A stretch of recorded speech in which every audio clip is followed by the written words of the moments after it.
There's a new class of medication out there. You can take it oral or injectables, and it not only controls blood sugar, which was developed for diabetes, but it also facilitates weight loss. You've heard of Ozempic, Mounjaro, and there are all sorts of other drugs out there. We're going to be talking about that today. We want to welcome Dr. Nader Nurian from Providence Mission Hospital. Thanks for joining us. Thank you for having me today. So let's kind of a little briefer for folks who maybe don't know about this. These were drugs that were developed for diabetes, right? Yes. Originally, again, for type 2 diabetes, which is different than the type 1 diabetes.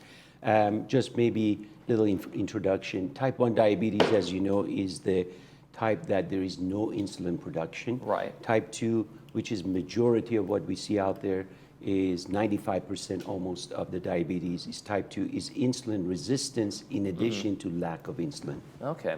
And so during the testing, they found that not only was it working for folks, right, but there was also the kind of ancillary effect of some people lost weight while using these, right? So in addition to increasing insulin production and creating more sensitive environment for the tissue to use the insulin, they also noticed that it suppresses the appetite.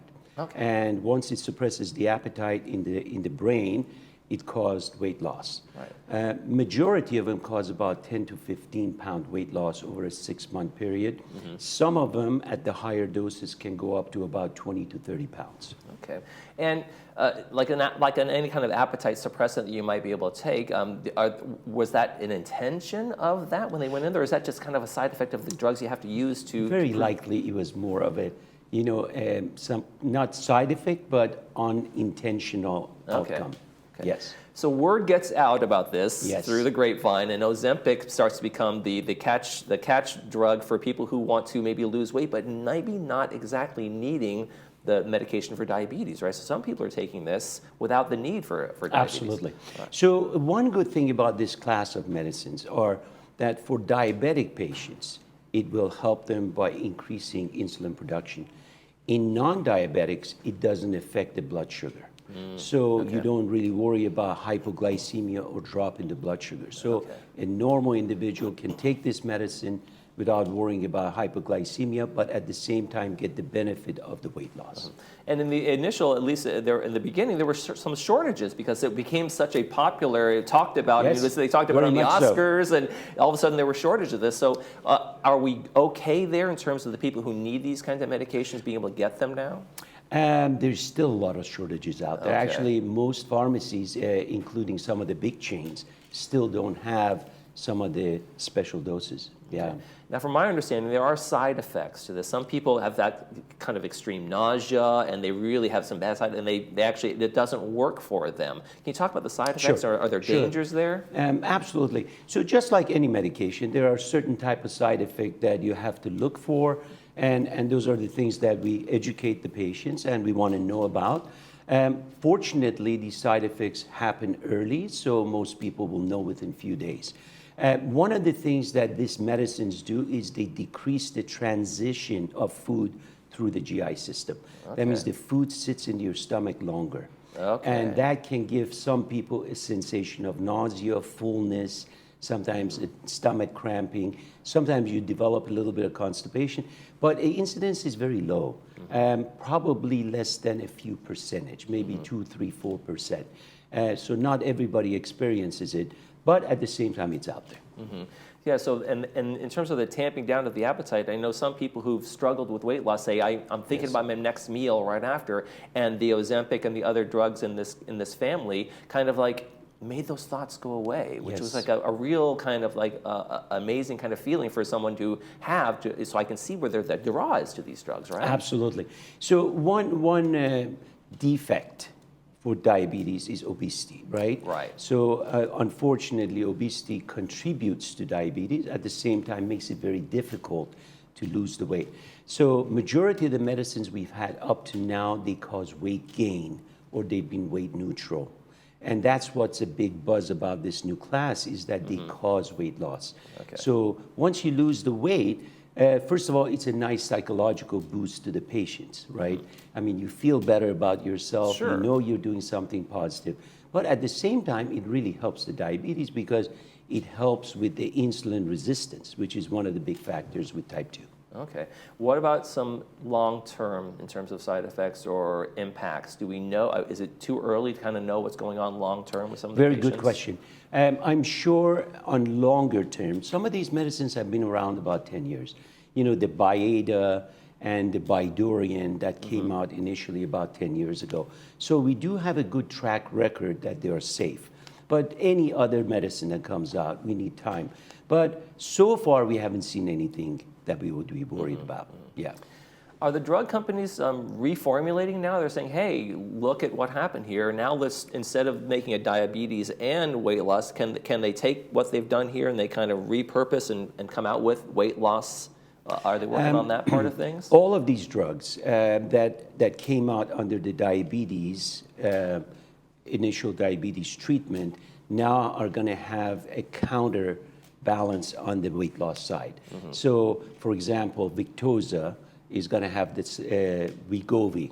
Victoza is going to have the Saxenda, and then Ozempic has the Wegovy. Okay. So, and then Mounjaro, which is the new one for diabetes, is going to have one that's going to come out very quickly. Okay.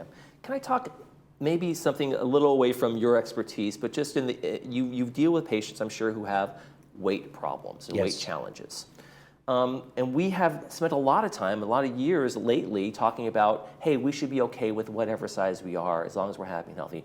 Does having a pill like this kind of say, well, to people, like, it kind of like undermines that whole philosophy of like, you should be, as long as you feel good about yourself and have good body image, don't worry about your weight so much? Does it kind of say, well, why aren't you just taking a pill? Does it kind of undermine that whole kind of overall philosophy that we've had for so many years? Very good question. That's a good question. There are different answers to that. Right. And it's almost yes. more just like, Yes. in terms of therapy. In terms So just like anything else, I mean, as a physician, you really focus on what's going to help the patient's condition. And with diabetes, we know the weight is an important factor. So if we can somehow find a way of reducing the weight, clearly it's going to help with the diabetes. So for that point of view, we can definitely see a positivity with these drugs. There's definitely a social stigmata about weight in general, right? But anything that can help people, both psychologically and physically, I think that's going to be beneficial. Yeah, and I can imagine for people who've had the side effects and they said they have to go off of it, does the weight usually come back as well? Have you seen that? So far, again, maybe a little bit early to see, but Okay. I'm sure just like anything else, part of the benefit of the drug is that appetite suppressive effect. And I'm sure to some degree, some of that may come back, but hopefully over time, patients get used to a better way of eating, and with some more education in nutrition and dietitian or diet control, we can definitely see a benefit.